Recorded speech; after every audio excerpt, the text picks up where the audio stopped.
Salam sejahtera, saudara-saudari dan Bapak Ibu yang dikasihi Tuhan Yesus Kristus. Mari kita persiapkan diri kita hari ini dalam mendengarkan firman Tuhan. Kasih karunia yang dari Allah Bapa dan dari Tuhan Yesus Kristus yang menyertai memberkati hati dan pikiran saudara-saudari. Amin. Bapak, Ibu, dan saudara-saudari, firman Tuhan yang menjadi renungan bagi kita yaitu dari Yesaya 48 ayat 10. Sesungguhnya aku telah memurnikan engkau, namun bukan seperti perak, tetapi aku telah menguji engkau dalam dapur kesengsaraan. Demikian pembacaan firman Tuhan. Bapak, Ibu, dan saudara-saudari, biasanya di masa dahulu, bahkan hingga sekarang, cara tradisional untuk memurnikan logam mulia seperti perak atau emas adalah dengan cara dipanaskan dalam api dalam suhu yang sangat tinggi sekali. Bisa sampai ribuan derajat Celcius. Ketika bisa saja bahan baku emas itu ditemukan atau logam seperti perak ditemukan, masih bercampur dengan tanah, masih bercampur dengan zat-zat lain. Dicuci, lalu kemudian setelah dicuci dimasukkan ke dalam perapian yang menyala-nyala. Lalu setelah melebur, maka di situ akan nampak mana itu emasnya dan mana itu yang bukan emas atau tanah atau zat-zat yang lain yang menyatu dengan emasnya tadi. Sehingga si pembuat emas tersebut akan dapat memisahkan yang mana emas atau perak dari tanah atau benda-benda lain, Bapak, Ibu, dan saudara-saudari. Hal ini supaya dia menemukan emas yang murni atau logam yang murni. Hal ini dilakukan dengan memanaskan hingga ribuan derajat Celcius, Bapak, Ibu, dan saudara-saudari. Hal itu juga dilakukan oleh Allah kepada orang-orang yang dikasihinya, di mana Tuhan membiarkan orang-orang yang dikuduskan. Jemaat itu adalah orang-orang yang dikuduskan oleh Tuhan, kembali ke tengah-tengah dunia ini, merasakan seluruh bagaimana proses perjalanan tengah-tengah dunia ini.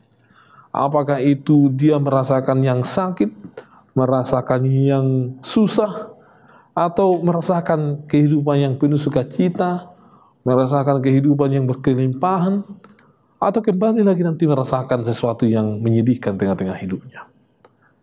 Dan nantinya, seiring perjalanan waktu, dipastikan setiap orang yang melewati proses yang begitu banyak itu, dia akan sampai kepada pemahaman bahwa hidupnya itu telah dimurnikan oleh Tuhan. Itu sebabnya orang-orang Cina berpandangan bahwa seseorang itu yang memiliki hikmat adalah jika mereka sudah sampai kepada umur 80 tahunan, Bapak, Ibu, dan saudara-saudari, di mana dia harus melewati proses yang sangat panjang, sudah mengerti pahit dan manisnya kehidupan, asam dan manis dari kehidupan itu, sehingga nantinya setelah di umur demikian, dia menyadari bukan ini yang menyelamatkan aku. Kehidupan ini bukan tergantung kepada harta benda. Kehidupan ini tidak seluruhnya serta-merta adalah karena uang atau yang lain, kekuasaan atau kehebatan manusia, tetapi adalah karena anugerah yang daripada Tuhan.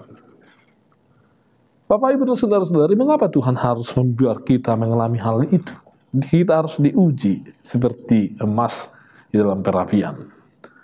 Allah sengaja merancang itu agar kita, Bapak, Ibu, dan saudara-saudari, mengerti bagaimana itu Allah. Agar kita murni, agar kita sampai kepada pemahaman bahwa ternyata hidup ini tidak selamanya adalah karena kekuatan kita, adalah karena apa yang ada pada kita, atau karena kehebatan yang ada pada kita, tetapi adalah karena anugerah yang pada Tuhan. Yang kedua, supaya kita menerima kasih karunia yang daripada Tuhan. Supaya kita menyadari bahwa ternyata kasih karunia Tuhan itu sangat besar bagi orang-orang yang mengalami penderitaan, orang-orang yang sedang dimurnikan, orang-orang yang sedang menjalani proses tersebut. Ternyata Tuhan tidak membiarkan kita, dan Tuhan senantiasa bersama-sama dengan kita, sehingga kita mengerti jalan-jalan Tuhan seiring dengan waktu. Pasti seseorang anak muda, cara berpikirnya lebih gampang, lebih praktis dibandingkan dengan seorang yang sudah lebih tua. Kalau seorang yang lebih tua sudah memikirkan apa sebab akibat, apa yang akan terjadi jika dilakukan ini. Tapi mungkin seorang anak muda tidak sampai kepada hal-hal tersebut. Dia hanya masih memikirkan, kalau saya dapat ini, saya akan senang, saya akan bahagia, dan lain sebagainya. Tapi orang tua belum tentu demikian. Itulah sebuah proses yang membentuk seseorang hingga sampai kepada itu. Yang ketiga, penderitaan itu diberikan Tuhan, dan dari situlah Roh Kudus bekerja atas kita. Roh Tuhan berkuasa atas kita, sehingga kita memahami jalan-jalan Tuhan itu, Bapak Ibu dan saudara-saudari. Sehingga kita berpengharapan kepada Tuhan, sehingga kita mengenal diri kita ini tidak ada apa-apanya sebenarnya tanpa Tuhan yang memberkati kita. Jadi Bapak Ibu dan saudara-saudari, pahamilah hal ini. Bila hari ini kita mengalami hal yang sulit itu, dibiarkan Tuhan melewati pemurnian tersebut, walaupun kita ini sudah dikatakan umat yang dikuduskan oleh Tuhan, umat milik Tuhan, tapi masih mengalami hal-hal yang sulit. Tuhan sayang kepada kita, Tuhan ingin kita sampai kepada titik yang tadi, bahwa ternyata semua adalah karena anugerah Tuhan. Tuhan sedang membuat kita diperlengkapi oleh Roh Kudus saat ini. Yakinlah dengan hal ini, kiranya Tuhan memberkati kita sekalian. Amin. Ya Tuhan Allah, kami sungguh bersyukur karena Tuhan senantiasa bersama-sama dengan kami. Penderitaan datang silih berganti.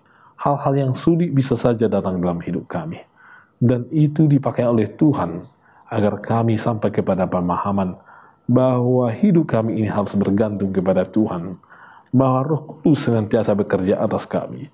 Bahwa tidak selamanya kekuatan dan pikiran kami yang mampu kami lakukan, yang memampukan kami untuk terlepas dari penderitaan, tetapi adalah karena kasih karunia dan anugerah yang daripada Tuhan.